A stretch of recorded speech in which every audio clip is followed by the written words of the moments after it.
నమస్కారం. టీవీ7 న్యూస్ కి స్వాగతం. ముందుగా ముఖ్యాంశాలు.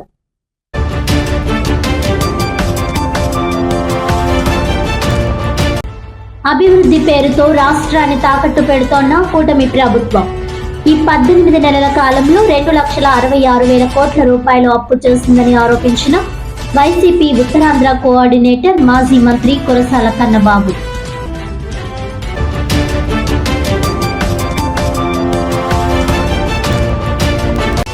క్రైస్తవ ఆస్తుల పరిరక్షణకు ప్రభుత్వం నిధులు సక్రమంగా అందే విధంగా కృషి. క్రిస్టియన్ మైనార్టీ పీఎం 15 సూత్రాల పర్యవేక్షణ మెంబర్ దూదిపాల్ శ్రీనివాస్.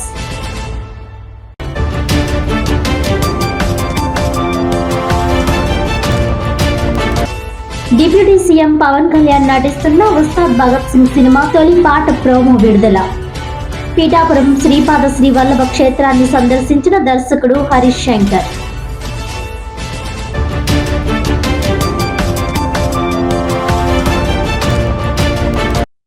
డీటెయిల్స్ చూస్తే, అభివృద్ధి పేరుతో కూటమి ప్రభుత్వం రాష్ట్రాన్ని తాకట్టు పెడుతున్నారని, ఈ 18 నెలల కాలంలో 2,66,000 కోట్ల రూపాయలు అప్పు చేసిందని వైసీపీ ఉత్తరాంధ్ర కోఆర్డినేటర్ మాజీ మంత్రి కురసాల కన్నబాబు ఆరోపించారు.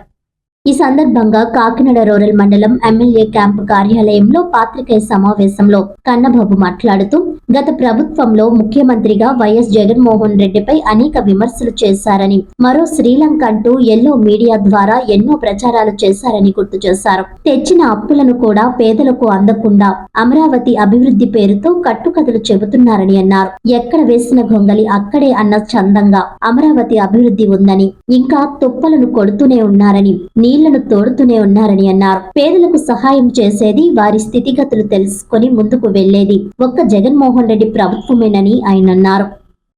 అంశాలు కనపడ్డాయి మీడియాలో. ఒకదానికి పొంతం లేని వార్తలు కూడా వచ్చాయి. చాలా చిత్రం ఏంటంటే, వాళ్ళ చంద్రబాబు నాయుడు గారు ఆయన చేస్తున్న అప్పులు చాలా ఆశ్చర్యం అనిపించారు.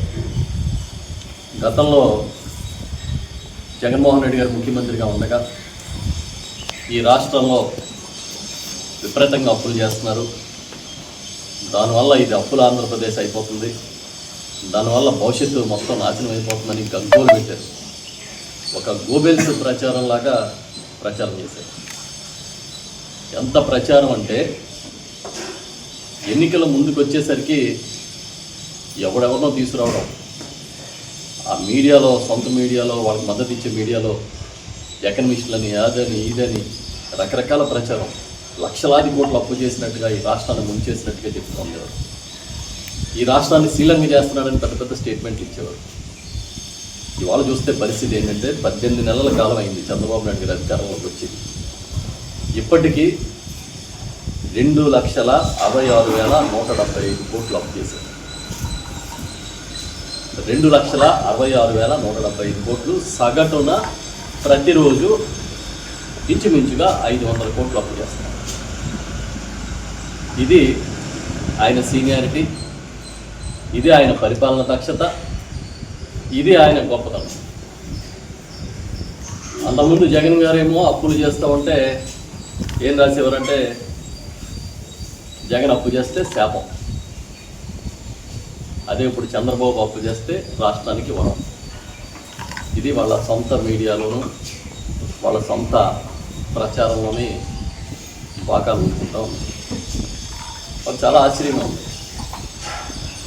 జగన్మోహన్ రెడ్డి గారు అధికారంలో ఉన్న 5 ఏళ్ల కాలంలో 2 ఏళ్ళు కోవిడ్, భయంకరమైన పరిస్థితులు, ప్రపంచం ఎప్పుడు చూడని పరిస్థితులన్నీ చూసాం.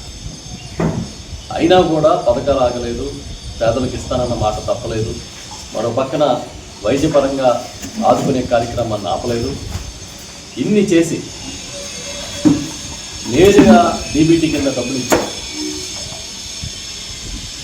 దానికోసం రాష్ట్ర ఆర్థిక పరిస్థితికి సపోర్టివ్గా అప్పు చేస్తే, ఆ రోజు ఈ రాష్ట్రాన్ని శ్రీలంక చేస్తారా అని మాట్లాడుతూ ఉంది. మరి ఇప్పుడు ఈ 18 నెలల కాలంలో మీరు చేస్తున్న అప్పులు చూసి ఏం చెప్పాలి? మీ గోబెల్స్ ప్రచారానికి ఏ పేరు పెట్టాలి?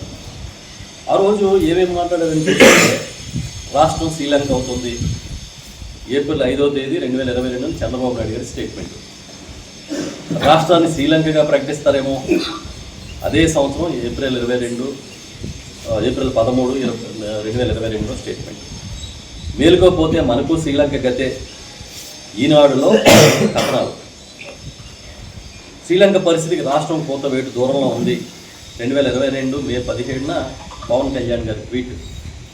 శ్రీలంక కంటే రాష్ట్ర అప్పులు 4 రెట్లు. ఇప్పుడు ఆర్థిక మంత్రిగా ఉన్న పయ్యావుల కేశవ్ గారు. అప్పులతో ఆంధ్ర పేరు మారు మోగిస్తున్నందుకు జగన్కు అప్పురత్న అని పేరు పెట్టాలి. పవన్ కళ్యాణ్ గారి ట్వీట్ 2023. అక్టోబర్ 25, 2023ని పురంధరేశ్వరి గారు, ఆ రోజు బీజేపీ అధ్యక్షురాలు, ఆమె రాగం రాష్ట్ర రుణం 11 లక్షలు. ఇంకెవరినో తీసుకొస్తారు, వాళ్ళేమో 14 లక్షలు అంటారు. ఈవిడే 2023లోనేమో 11 లక్షలు ఉంది, మళ్ళీ 12.5 లక్షలు అప్పు అయిపోయిందని 2024 ఏప్రిల్లో చెప్పింది. ఇలా ఏంటంటే చెప్పిన అబద్ధం చెప్పకుండా పచ్చి అబద్ధాలని ప్రజల చెవుల్లోకి ఎక్కించింది. నిజంగానే ఇదేదో అప్పుల ఊబిలోకి వెళ్ళిపోతుందేమో రాష్ట్రం అన్నంత దుష్ప్రచారం చేసి తీరా చూస్తే ఇవాళ ఇంత పెద్ద సంపద సృష్టికర్త, ఇంత పెద్ద సీనియారిటీ ఏమైపోయిందో మనకు అర్థం కాదు. పోనీ తెచ్చిన డబ్బులు ఏమన్నా ప్రజలకి పథకాల పేరిట అకౌంట్లో వేసేదా అంటే అది లేదు. ఇంకా అమరావతిలో తుప్పలు కొడుతూనే ఉన్నారు, నీళ్లు తోడుతూనే ఉన్నారు. మళ్ళీ అమరావతి కోసం ప్రత్యేకమైన అప్పులు. ఈవేళ ఈ రోజు ప్రత్యేకత ఏంటంటే మనం చాలా ఇంట్రెస్టింగ్గా మాట్లాడుకోవాలి. 5,490 కోట్ల రూపాయలు ఎక్సైజ్ బాండ్ల రూపంలో బాంబే స్టాక్ ఎక్స్చేంజ్ ద్వారా సమీకరిస్తాం. అంటే భవిష్యత్తులో ఎక్సైజ్ ఆదాయాన్ని తాకట్టు పెట్టి ఈ 5,490 కోట్ల రూపాయలు అప్పు తీసుకొస్తారు. అది కూడా మనకు చాలా ఆశ్చర్యంగా ఉంటుంది. వడ్డీ ఎంతో తెలుసా మీకు? వడ్డీ రేటు 9.25%. అంటే ఇంచుమించుగా మనం మాట్లాడుకునే భాషలో 75 పైసలు. మామూలుగా మనం కార్ లోన్ తీసుకుంటే, ప్రైవేట్ వాళ్ళు హౌసింగ్ లోన్ తీసుకుంటే 6 నుంచి 8% ఇస్తారు. కానీ మన ప్రభుత్వానికి ఉన్న పరపతి, చంద్రబాబు నాయుడు గారి ప్రభుత్వానికి ఉన్న పరపతికి 9.25% వడ్డీకి అప్పు తెచ్చుకుంటాం. ఇదే విధంగా గతంలో ఏపీ బెవరేజెస్ కార్పొరేషన్ ద్వారా అప్పు తీసుకురావాలన్న ఒక ప్రయత్నం జగన్మోహన్ రెడ్డి గారి ప్రభుత్వంలో జరిగితే అసలు ఏదో మహాపరాధం జరిగిపోయిందని, జగన్మోహన్ రెడ్డి గారికి పరిపాలనే చేత కాదన్నట్టుగా